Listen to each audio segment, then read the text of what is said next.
Hannity, do you think that Nancy Pelosi actually sleeps with the gavel? Do you think the gavel is like, it's right there? She sleeps dreaming of getting the gavel back. People have a teddy bear or a binky, like a blankie. No. But If she gets the gavel, she's going to hit you and me in the head with it. That's what I could tell you.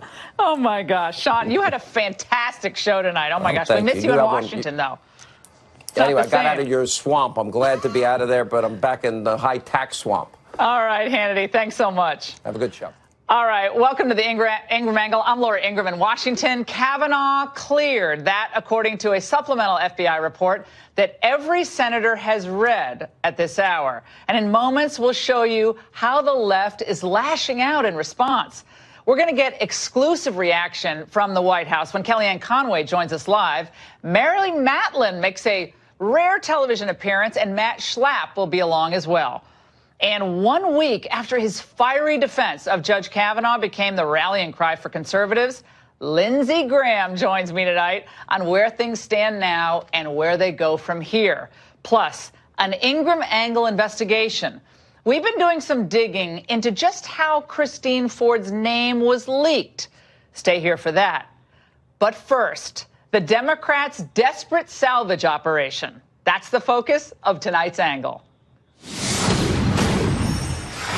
After another week of delay in the Kavanaugh confirmation saga, the FBI supplemental report is in, and it appears the Democrats have lost another one. What we know for sure is the FBI report did not corroborate any of the allegations against Judge Kavanaugh. Even the undecided Hamlet figure, Jeff Flake, said the report doesn't contain any new corroboration, while Susan Collins called it very thorough. Now, let me say again, the report, all 46 pages of it, apparently produced zero corroborating evidence to back up the accusations of Kavanaugh's accusers. But as we've come to expect, straightforward, factual revelations have zero influence on Democrats going wild across America. For instance, at the University of Vermont, they held a cancel class, cancel Kavanaugh rally. How clever.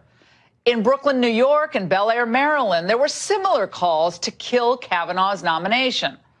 And here in Washington, D.C., the hate machine was ramped up to full throttle. Our democracy has been hijacked by the powerful who don't plan to share it. So, yes, I am angry, but let me make it clear. I have a plan. But isn't anger most effective when it becomes a chant? We are about to march. We need everyone to pay attention. Oh, who needs chants that rhyme anyway? And what would anti-Kavanaugh, pro-abortion protests be without a few Hollywood heavyweights?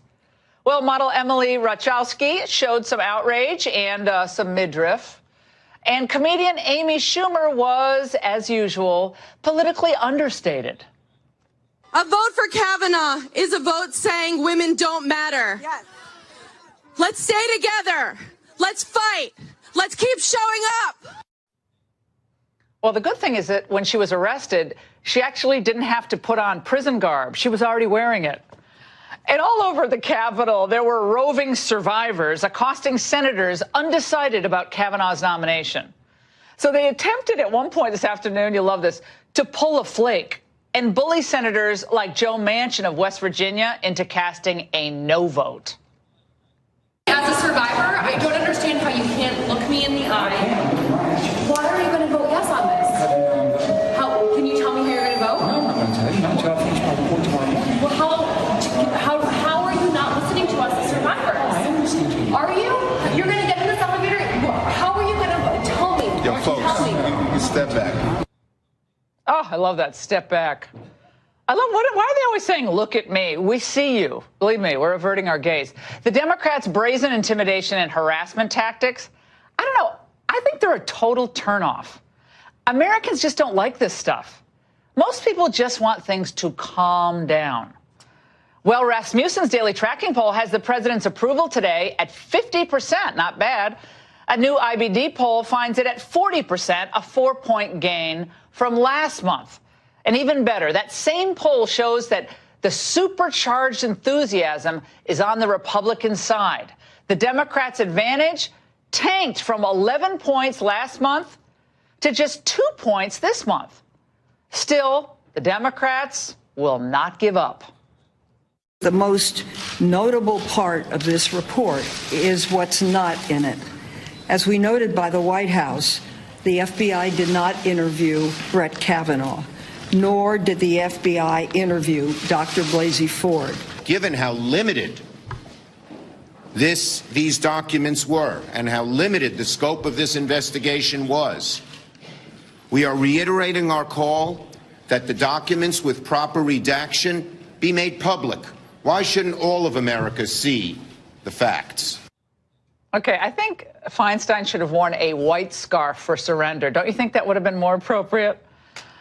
Well, Americans now have the facts. Democrats wanted a witch hunt, and it fizzled over a lack of evidence. The facts Americans will now focus on, I think, are the ones the left fear the most. The economic record of Donald J. Trump. Jobless claims have dropped to a 49-year low. We now have 4.2% GDP growth, with projections now to match or exceed that in the upcoming quarter. Manufacturing jobs, remember President Obama said they were never coming back, are growing at their fastest rate in 23 years. Trump's Republican Party is actually offering something called results, also on foreign policy, trade, the agenda that people voted for. Meanwhile, the Democrats offer Americans only this. Why aren't you brave enough to talk to us and exchange it with us? Don't you wave your hand at me. I wave my hand at you. When you grow up, I'll be glad. When I grow up, we grow up. You and I grow up. How dare you talk to women that way? How dare you? That first, how dare you? Senator, do you believe women? Is it over yet? Oh, there we go. Well, the door has closed, but Democrats are still howling or screeching, if you just heard that. Again, none of this is a governing agenda. It's just more chaos, or harassment, anger, and agitation. And you really want to vote for more of that in November? And that's the angle. And joining me now is Code Pink's Ariel Gold, a former clerk for Judge Kavanaugh, Jennifer Mascott, and a former advisor for both President Bush and Vice President Cheney, Mary Matlin. And first to Ariel. Got to go to you, Ariel. Democrats kind of complained that they wanted an FBI investigation. Now they got it, and now they're whining that it's not enough. What is enough? Zero corroborating evidence, 46 pages. Even Susan Collins seems to say it's very thorough. I think the real question is why so many women Republican senators are not caring about the experiences of women. And specifically, I was in Susan Collins' office tonight with a bunch of protesters, most of whom were her own constituents, and she refused to come and meet with them. So you just barged in? Is that your new tactic? Why shouldn't constituents be in the office of their representative? Well, were they, you know, that sound of the screaming earlier at the elevator? Do you think anyone finds that in any way enticing, influential, attractive, convincing? The screaming is not convincing. It's kind of just cover your ear stuff. I don't understand how you guys think that's working. Obviously, flamed out in this event, in this effort. You guys flamed out. We saw over 300 people arrested today, thousands of people taking over the Senate building. This was people power, democracy in action. Do you guys have any jobs? Like, how do you guys do that? I know you're Code Pink. I don't know if you get paid. Do you get paid by Code Pink? I am on staff with Code Pink, yes. Okay, so you get paid to do this. I assume a lot of the other people there are either taking time off from work or their mommy and daddy are paying their bills still. Because I mean, how does that work? This affects generations to come. This is a lifetime appointment. I myself am the mother of 2 children. My daughter is 15, and I shudder to think of what this means for her, the message that she's getting. You're worried that your daughter will not be able to what? I'm worried that my daughter is getting a message from Congress that her experiences, that her safety is not important. But is it about abortion? So you're worried your daughter would not be able to get an abortion? I'm also worried that my daughter will not have the right to control her own reproduction. Okay, I just want to know what we're talking about. There are multiple things that I'm worried about with my daughter. Okay, that's fine. I just want to know what we're talking about. Mary Matlin, you don't do a lot of TV anymore, but you know Brett Kavanaugh. You've known him for years. He was the Bush staff secretary. It's not like he's a Trump Republican. He was a Bush guy, a Bush appointee on the D.C. circuit. But, Mary, you saw this play out today. There's a lot of enthusiasm, a lot of anger, a lot of agitation on the left. They feel like they have momentum even if they lose the fight against Kavanaugh. How do you see it? It's anarchy. This is not civil discourse. It's anarchy, and it's destruction of the culture. We're sissifying men. You know, in my day of feminism, there's always been like a virulent strain of a woman needs a man like a fish needs a bike. So we've gone from not needing men to Jay's feminists want to castrate men, emasculate men. You know what's going to affect generations of people to come when men are behaving like sissies and women are behaving like anarchists, and that's the definition of successful feminism. It's not, if you want to stand up for women, what about Ashley, sweet little Ashley Kavanaugh, who sat outside President Bush's office, the epitome of class and decorum. Brett, who had the hardest job by my estimation in the White House, as staff secretary, which requires absolute, unequivocal discretion and again, decorum. This huge record. Today, his friend, Joel Kaplan, who's a friend of ours, is being attacked at Facebook. They're probably going to run him out of there because he attended the hearing of Brett Kavanaugh, whose wedding he was in and has been friends with for 20 years.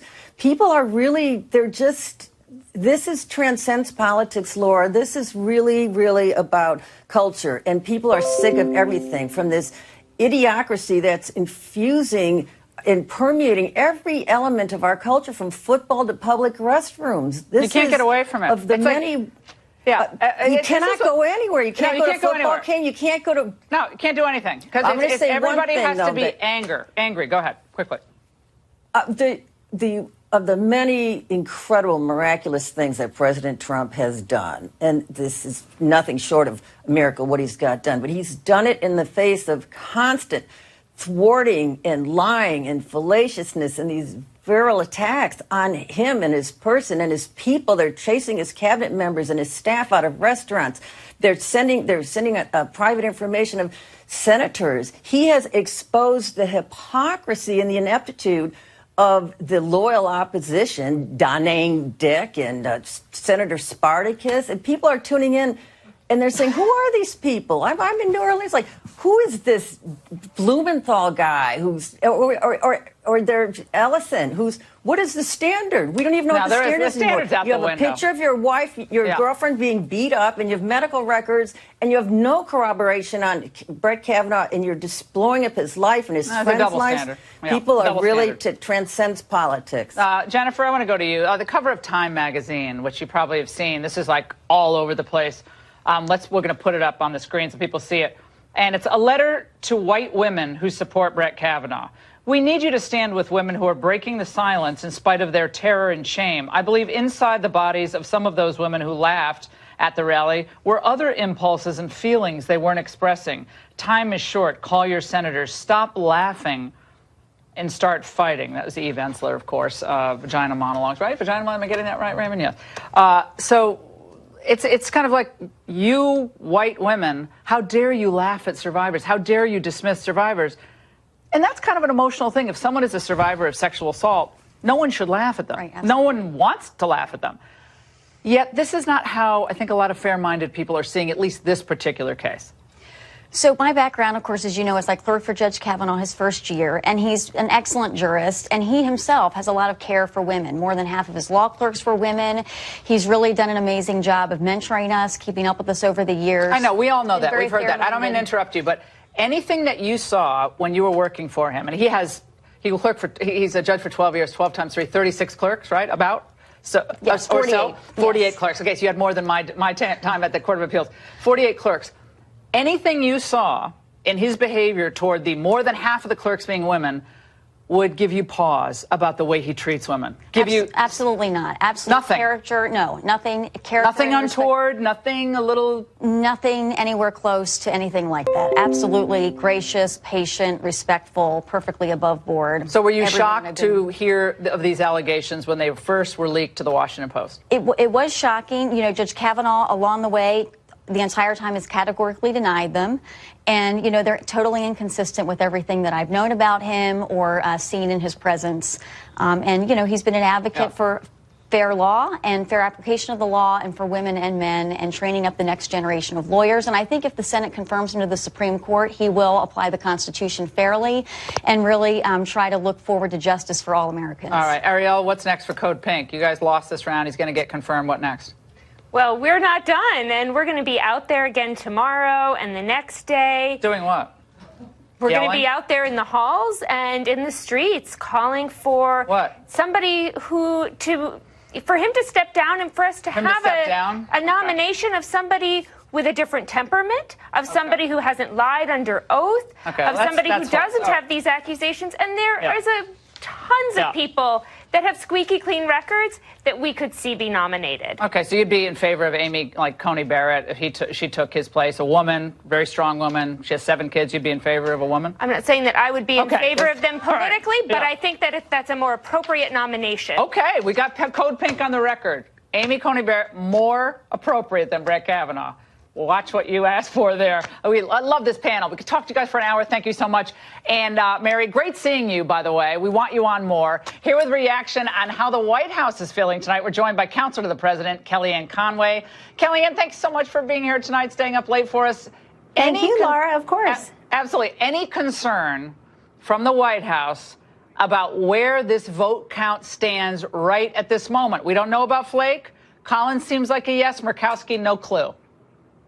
We're feeling very confident that everything the Democrats and even Dr. Ford have asked to be done in terms of major accommodations over the last 2.5 weeks have been done. The FBI supplemental is completed, and this is the 7th, count them 7th, FBI vetting that's been completed on Judge Kavanaugh, including 2 just this calendar year. So now it's time to vote.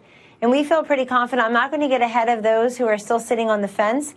But I will tell you, Laura, that there are some red state Democrats who have a really terrible decision to make. They either have to accede to the will of their voters who want Judge Kavanaugh confirmed, want that 9th seat filled in the United States Supreme Court, which just started its new session, or they can go and be complicit with a process that has been fraught with hysterics and hyperbole and hyperpartisanship and hapless Democrats trying to undo election results from 2 years ago, trying to slow down this nomination to get ahead of the midterm elections this year. And they have to decide whether they're going to be part of that leftward drift.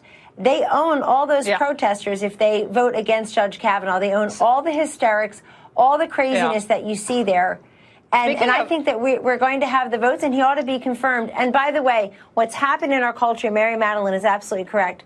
It won't go away once Judge Kavanaugh is on the Supreme Court. I think many people should be held for account for the lack of dignity and integrity. They're out there tomorrow. They're going to be out there. They're going to be caught. They're going to be protesting. It's their right to protest. This is America. Your right to protest as long as it's civil and as long as people don't get hurt. But it hasn't been. Richard Blumenthal in Connecticut, of course, my home state, senator from Connecticut, said this today about this process, Kellyanne. Let's watch. It strikes me as really a neglect of the FBI's duty, but the FBI is not responsible. I think that the blame lies with the White House that straitjacketed this investigation. You heard that, Kellyanne, throughout the protests today, that this investigation was circumscribed artificially. The deadline was artificial. The real facts didn't get out. This was a rush job and, frankly, a con job. That's what the left and the protests today were saying. Well, he's lying. And, of course, he has a history of not being able to tell the truth. He lied about his service in Vietnam. He didn't serve in Vietnam. He served during Vietnam. And that's not just the difference of a word. So this is somebody who stood right behind Mazie Hirono of Hawaii last week when she said, I just want to tell the men of America to shut up. And he smirked. And then I guess he didn't understand what she said because he's been talking since. That's one thing I agree with her. He should definitely stop lying about the FBI and this investigation and what the White House did or didn't do. The people that Dr. Ford herself claims could have corroborated her allegations were part of the FBI supplemental investigation. And guess what? Ding, ding, ding. They couldn't corroborate her allegations, it turns out. You have these fence-sitting senators who have very respectfully come forward, Laura, and said they think this was a thorough investigation. One of them said there's not a hint of any misconduct and that the allegations have not been corroborated. The point is this. There's no nominee that President Trump is going to put forward that's going to satisfy liberal Dick Blumenthal. There's no nominee that Code Pink would ever like. This is about the midterms. They have to admit they're... Yeah.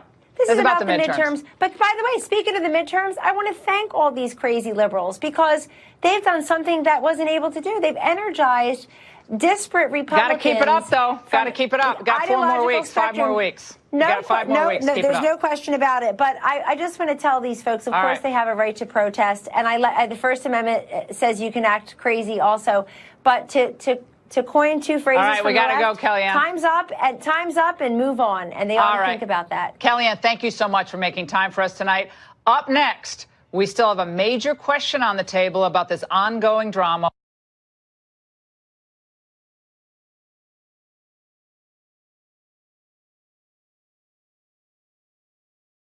As the confirmation vote for Kavanaugh looks set for this weekend, we can't forget what happened at the very start of this whole fight. Most importantly, how did reporters get their hands on Christine Ford's account in the first place? Now, the Washington Post says that Ford made the initial contact through the anonymous tip line. And only after she had built a rapport with the Post reporter Emma Brown did Ford decide to come forward and give her on-the-record account. But I want to play this moment during the hearing, which really jumped out at me when I first watched it, that I don't think is getting enough attention. Ford was asked about the decision to come forward and said this. Ultimately, because reporters were sitting outside of my home, a reporter appeared in my graduate classroom, and I mistook her for a student. And she came up to ask me a question, and I thought that she was a student, and it turned out that she was a reporter. The Washington Post, in a statement to the Ingraham angle tonight, reaffirmed that Ford came to them solely through their tip line and that it was reporters from other outlets who confronted Ford at her home and place of residence. So where does that leave us? Back to Democratic members of the Senate Judiciary Committee. Now, remember, Senator Feinstein was confronted about possible leaks last week and had this kind of interesting exchange with Senator John Cornyn. Can you tell us that your staff did not leak it? Oh, I don't believe my staff would leak it. I have not asked that question directly, but I do not believe you know they that? would. Have you asked your staff or other staff members on the Judiciary Committee? Pardon me? Well, Jennifer reminds me I've asked her before about it, and that's true. Well, the Jennifer she referenced there is a woman named Jennifer Duck, her longtime chief of staff, who now works on the Judiciary Committee for the Democrats and seems to be the authority on the question of leaks. We take the Post at their word that their involvement in this story came solely through the tip line. But what we're less clear on tonight is how the other reporters found themselves in possession of Ford's identity. It's just strange. We reached out to Feinstein's office for clarity, and as of 5 minutes ago, they had not gotten back to us. Here to react, Howie Kurtz, host of Media Buzz right here on Fox News, and American Conservative Union head Matt Schlapp. All right, Howie, let's start with you. Assuming the Post is being honest here, how do we think all these other reporters found out about Ford and her account? Extremely strong circumstantial evidence that it came from Feinstein's staff, because staff members don't tell the boss, hey, I'm about to leak this. And look where the leaks went. First, it was the left-wing site, The Intercept, that found out about the anonymous letter. Then the New York Times said, oh, it's about a woman and some sort of sexual thing. And then it was a BuzzFeed reporter, also a liberal site, that went to Ford's home and Ford's where she was teaching. And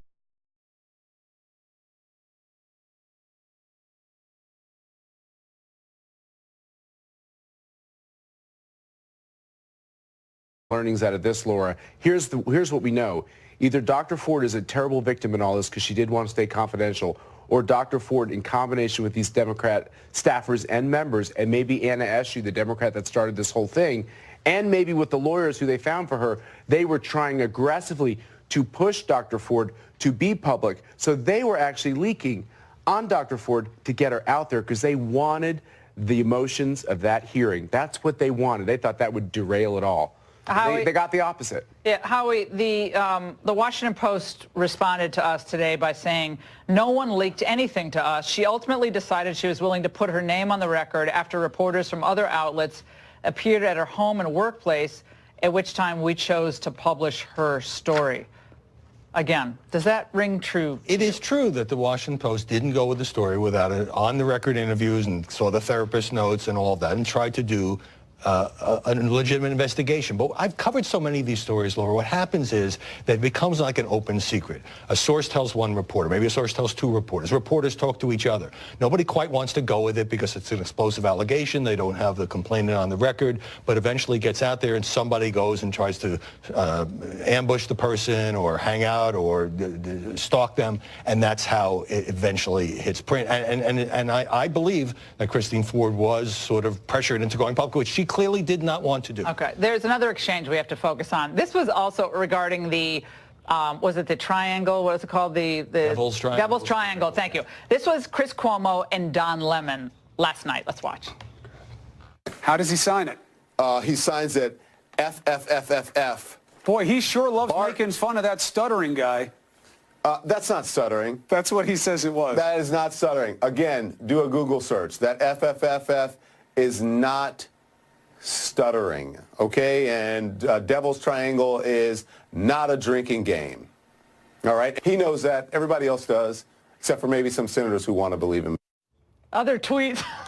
This is really fascinating TV. Other tweets. If Judge Kavanaugh is shown to have lied to the committee about Jeff Flake, it's over. Jeff Flake, oh yes. Oh, it turns out, of course, it was a drinking game, and other friends of Kavanaugh, I guess, in sworn statements to the FBI. It looks like in this report, like, yeah, this was a drinking game, guys. Apparently, you're a bunch of geeks and never played it. You got to give Don Lemon a lot of credit. He seems to know a lot about this.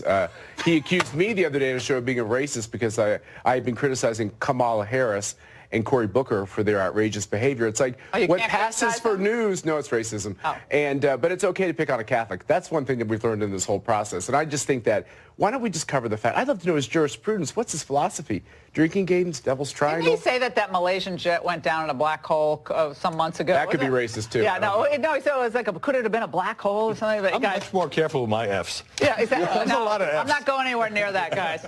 Fantastic segment. We're going to stay on the leak issue, by the way. Ingraham Angle investigation will continue. And 1 week after his explosive Senate remarks became the rallying cry for conservatives behind Judge Kavanaugh, Lindsey Graham stops by, tells us where things stand tonight. Don't go away. And galvanize the GOP's efforts to rally behind Judge Kavanaugh is Lindsey Graham. And 1 week after his fiery call to arms, and I loved it, the senator is feeling more confident than ever after reading the FBI report on Kavanaugh. Senator Graham joins us now to talk about that and what's next. Senator, thanks so much for being here tonight. What other games can we expect from the Democrats before this thing goes to the final vote? Think of the dumbest idea and they'll do it, whatever that is. If they ever write a book about overplaying your hand in politics, this is in the first chapter. The FBI report, supplemental background check, they interviewed 9 people. They followed the direction of the 3 senators who asked for more FBI investigation. It came back very good for Judge Kavanaugh, and I would expect these 3 senators will vote yes. I hope they will, because that's what they asked for. The complaint from the left, there are a lot of them. And we have a few senators, a few of your friends and others who comment today. Let's watch. It's obviously a cover-up. The Trump White House, working with the Republican leadership in the Senate, have deliberately circumscribed this investigation. They're making a mockery of the constitutional requirement that the Senate provide its advice and consent. That report, if that's an investigation, is a bull investigation. The reality is that is not a full and thorough investigation. It's not full, it's not thorough. They didn't interview Kavanaugh, Ford, or Deborah Ramirez's second cousin twice removed. To my good friends, this is advise and consent. This is your view of the Senate's role, is to take a good man's life, turn it upside down, betray Dr. Ford's trust, do everything in the world to destroy him, to hold the seat open past the midterms. That's not advised consent. That's despicable. It's going to blow up in your face. I hope it does, because it was wrong. He's going to get on the court. They have no idea what the FBI supplemental investigation was about. They made up their mind to vote no before anybody said hello. So here's what the 3 senators asked for: that the people named by Dr. Ford be interviewed by the FBI, just not the committee, and Ms. Ramirez be interviewed by the FBI. That was done, plus 5 other witnesses. The results are in. Senator Collins and Senator Flake said they thought it was thorough, they thought it was fair, and these 2 people, who are my friends, have no idea what they're talking about. And let me tell to my friend Bob, what y'all have done is bull. Senator Schumer talked about the emotion that drove Christine Ford and the country rallying behind her, and it seems like he's taken this into kind of a midterm pose. Let's watch. Yeah. Dr. Ford came forward and won America's hearts. And our Republican colleagues were upset because that might derail their headlong rush to put Judge Kavanaugh on the Supreme Court. Your headlong rush, you're rushing this because you want to get it through as fast as possible.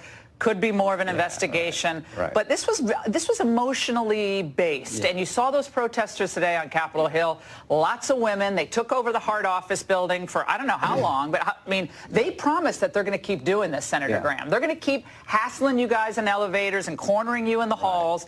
And the protest culture, which I talked about at the beginning of the show, is going to continue. Well, it won't work with me. I think my colleagues feel offended. As to Senator Schumer, I've never been more disappointed in you and your party. You're the ones that knew about Dr. Ford's accusations in July. She requested to remain anonymous. It was somebody on your side who leaked it to the press for a political purpose. Somebody, her own lawyers who were advised to be appointed by Senator Feinstein, the most politically active person on the left, apparently never told Dr. Ford that we had gone to California to avoid her any embarrassment. Please don't use and abuse this woman anymore. Her accusations have not been corroborated. Time, place, location, we don't know any more now than we did before. The people she named says they don't know what she's talking about. So it really offends me that Senator Schumer would continue to abuse Dr. Ford. They're the ones who are playing politics. I voted for Sotomayor and Kagan, never thought twice about it, but I'll tell you right now, this is the defining moment in the 2018 election. This is unfair. Let's talk about repercussions for what happened. Okay. Either the filing of false affidavits, right, if that can be proved, possible, obviously, civil case defamation. But what, back to this leaking issue, which we talked about on the show tonight before your appearance. It seems like someone's not telling the truth here about what happened on the Senate side. Sure. Do you believe what Dianne Feinstein said when she said, well, I didn't ask anyone, then she turned around and said, well, oh, no, they tell me I did ask them. And no one on my staff leaked this. Do you believe that? Well, I believe Dianne Feinstein didn't leak it, but I don't know about her staff. I do know this. Her staff recommended to Dr. Ford Ms. Katz, who hates Trump, as a politically active leftist lawyer. And apparently Dr. Ford was not told by our legal team our committee would have gone to California to do this in private. I know somebody on their side leaked an anonymous letter without a postmark. But why not get secure their emails and texts? Leaking confidential information. You were going to do that tonight? Here's what I'm going to do. Anybody who did this is going to pay a price. The people who exposed my name, Senator Lee, Senator Hatch, that person's going to pay a price. My goal, if I'm the chairman of this committee, is to make sure it never happens again. And the best way to make sure it never happens again is to punish those who did it.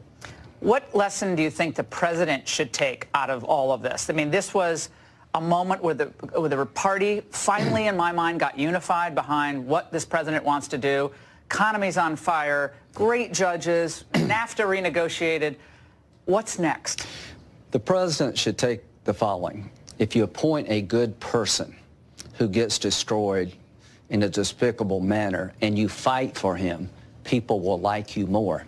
Whether you're a Trump Republican, a Bush Republican, libertarian or vegetarian Republican, we're all together now thanks to this despicable attack on a good man. Here's what I want the president to know. Do the right thing and fight for it, and you'll get rewarded. Kavanaugh's going to be on the bench, and those who tried to destroy him are going to be looked at, and they're going to pay a price. And I think this is going to help us in the midterms. I hate that This is what it took to help Republicans. But to the other side, you made the biggest mistake of your life. To the 3 Republicans, you're all friends of mine. If you were yes before this debacle, please be yes now, because everything they'd said about him, Judge Kavanaugh, has fallen apart. He's a good man. 7 FBI investigations, 156 people interviewed over a 26-year period. All this stuff is garbage. But you were a House impeachment manager back in 1998. I remember it well. Yeah. And Democrats are pledging, some, that if they take the House, they could very well move to impeach Brett Kavanaugh. I mean, getting him convicted in the Senate would be very difficult to do. Do you expect that to happen if Republicans lose the House and keep this saga going? I think the Democratic Party's been taken over by irrationality. Hatred is their only platform.